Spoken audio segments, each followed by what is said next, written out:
Bon, sérieusement, il est temps qu'on le fasse cet épisode.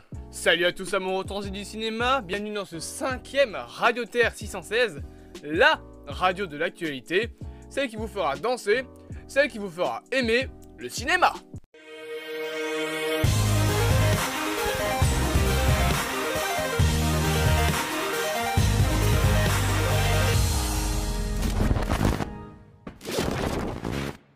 Rubrique numéro 1, Fusion. Parce que Fusion, Dragon Ball, on va parler de manga. Faut vraiment que je réalise mes blagues, hein, c'est pas possible. Commençons simplement nos petites rubriques par celle-ci. Les deux plateformes Crunchyroll et Wakanim fusionnent enfin pour former le plus grand catalogue d'animés en ligne. Mais alors, qu'est-ce que ça veut dire tout ça? Eh bien, il faut savoir que les deux entreprises appartiennent actuellement à Sony et que ces derniers ont décidé de rassembler tout sur un seul site pour que ce catalogue VF et VostFR qui appartiennent donc à l'entreprise Sony soit sur une seule et même appli. Bon, vu que plus de 2000 titres sont disponibles au catalogue, je pense qu'on va peut-être voir une augmentation de prix. L'histoire est à suivre. Rubrique numéro 2, rumeurs Star Wars. La série Obi-Wan Kenobi, prévue pour le 25 mai, donc c'est très bientôt, continue de faire parler d'elle puisqu'une rumeur, donc c'est à prendre avec des pincettes, parle d'un possible retour de Qui-Gon Jinn de Liam Neeson. Alors, on n'a pas vraiment d'infos sur quelle serait la manière de son retour, mais pour ma théorie perso, je pense qu'Obi-Wan cherchera à lui parler à travers la Force après la révélation de Yoda dans l'épisode 3 de Star Wars. Je rappelle qu'à la fin de ce film-là, Yoda parle à Kenobi d'un vieil ami et que durant son exil sur Tatooine, il devrait essayer de le contacter, donc oui, je pense que cette théorie tient la route. Réponse, le 25 mars. Non, 25 mai. Rubrique numéro 3, fin de tournage pour Indiana Jones 5. Vous l'avez bien entendu, le tournage de Indiana Jones 5 est officiellement terminé après énormément de galères et de reports dus au Covid, mais pas que. Je rappelle que le film est actuellement daté pour l'été 2023 et qu'il est réalisé par James Mangold, à qui l'on doit notamment l'excellent film Logan. Et bien évidemment, au casting, on retrouvera Harrison Ford dans le rôle de Indiana Jones, mais aussi Phoebe Waller-Bridge, Mads Mikkelsen ou encore Toby Jones. Rubrique numéro 4, date de sortie pour Bad Girl. Parlons d'ici avec le film Bad Girl qui est actuellement en tournage puisque le producteur du film a annoncé que ce dernier pourrait et devrait sortir en décembre 2022. Alors, techniquement, on avait déjà des infos qui nous lançaient sur la possibilité d'une sortie cette année, mais apparemment là, ça se confirme. Le bémol, c'est qu'actuellement, le film est prévu donc pour sortir sur HBO Max aux US, sauf qu'en 2022, nous, on n'aura pas la plateforme. Donc peut-être une sortie au cinéma, mais alors ça voudrait dire que le film sortirait en même temps que le film Aquaman 2, prévu pour la même période. Donc faudrait vraiment voir comment ça va se passer. Par contre, on a une première photo du personnage de Firefly, méchant principal du film. Au cas où, je pose ça quelque part, vous en faites ce que vous voulez.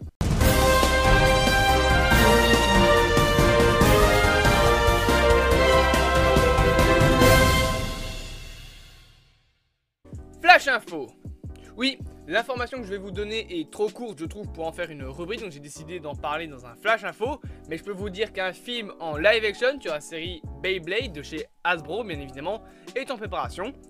Alors oui, un film live action Beyblade, je vois pas trop le concept, mais pourquoi pas. Par contre on a quasi zéro info, ça vous vous en doutez, hein, mais apparemment le producteur Jerry Bruckheimer, ou plutôt Bruckheimer, produirait le film. Bon, encore une fois, un film en live action Beyblade, ah, c'est à voir, mais...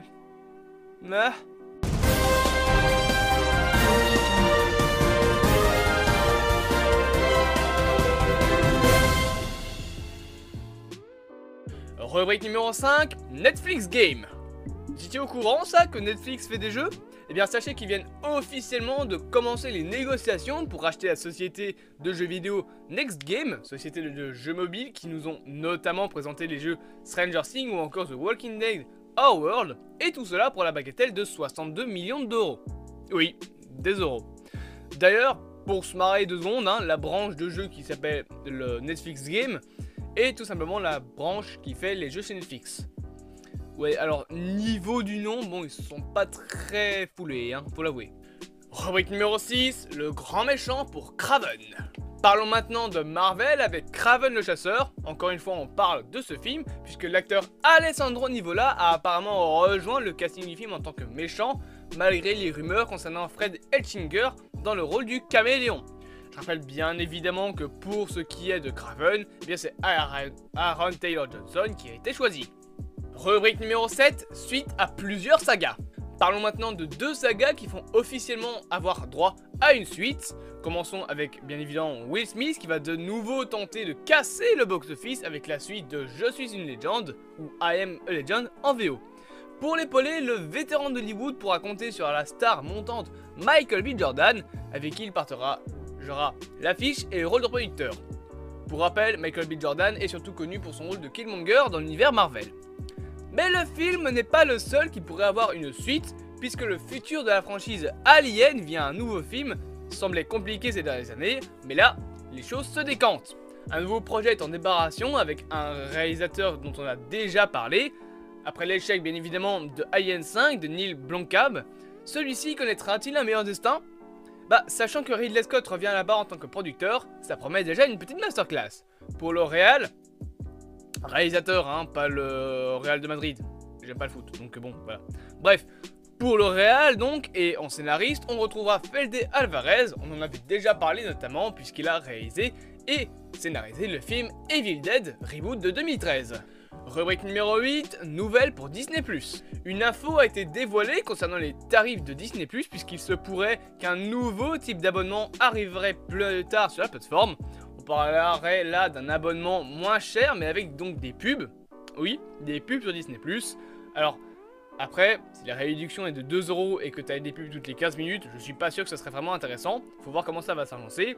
Mais par exemple, si tu as 5€ de réduction sur un abonnement normal, mais que tu as par exemple une pub au début d'un épisode, ça pourrait être vachement plus intéressant pour ceux qui ont besoin, par exemple, d'économiser quelques sous. Donc, à voir bien évidemment, pauvre micro. À voir comment tout cela va se faire, comment tout cela va s'agencer. Je vous tiens au courant des dernières nouvelles. Rubrique numéro 9, box office pour The Batman. The Batman frappe fort au box office, mais quand même moins fort que Spider-Man No Way Home. Le film de Matt Reeves récolte en effet ainsi 128,5 millions de billets verts entre le 4 et le 6 mars 2022, soit le second meilleur démarrage depuis le début de la pandémie. Un lancement solide donc, mais DC reste très loin quand même des 260 millions de Marvel pour le week-end inaugural de No Way Home. Donc, notre cher petit Batou a quand même un sacré bout de chemin avant de battre le record de ce film-là. Rubrique numéro 9, non, numéro 10 plutôt, suite à Beetlejuice. Oui, vous l'avez entendu, mais un Beetlejuice 2 est bel et bien en préparation, 34 ans quand même après le premier film, c'est quand même assez long. Alors, d'après les informations, ce serait la société de production de Brad Pitt qui se chargerait du film, et on sait entre guillemets que Michael Keaton reprendra son rôle de Beetlejuice et que Winona Ryder sera quant à elle Lysia Deetz. Les noms ils sont durs à prononcer les gars, hein, vous faites pas d'efforts. Hein. Rubrique numéro 11, situation cinématographique en Russie. C'est officiel, mais des grands noms du cinéma américain comme par exemple Marvel Studios, Disney, Warner, Universal ou encore Sony Pictures ont officiellement stoppé toute sortie en Russie suite à la situation géographique du pays. Actuellement, on ne sait pas vraiment que quand ça continuera ainsi. Possible qu'on ait des infos sur la suite, mais actuellement en tout cas, les plus gros studios américains ne sortiront plus leurs films en Russie pour ne pas causer de problème. On vous supporte les Ukrainiens. C'est donc la fin de ce Radio Terre 616 numéro 5 qui était quand même bien chargé. Hein. On se retrouve bien évidemment très bientôt pour de nouvelles vidéos et bien évidemment un Radio Terre 616 numéro 6 et cette fois j'essaierai d'être à l'heure. Vous voyez qu'il y a énormément de choses qui sortent cette semaine, donc n'hésitez pas à vous abonner, à liker, à partager et surtout à parler de la chaîne à vos amis. Comme ça, il y aura plus d'abonnés, plus de vidéos, parce que je serai plus content. Bref, en attendant, c'est bel et bien la fin de ce petit Radio Terre 616 et je coupe la radio.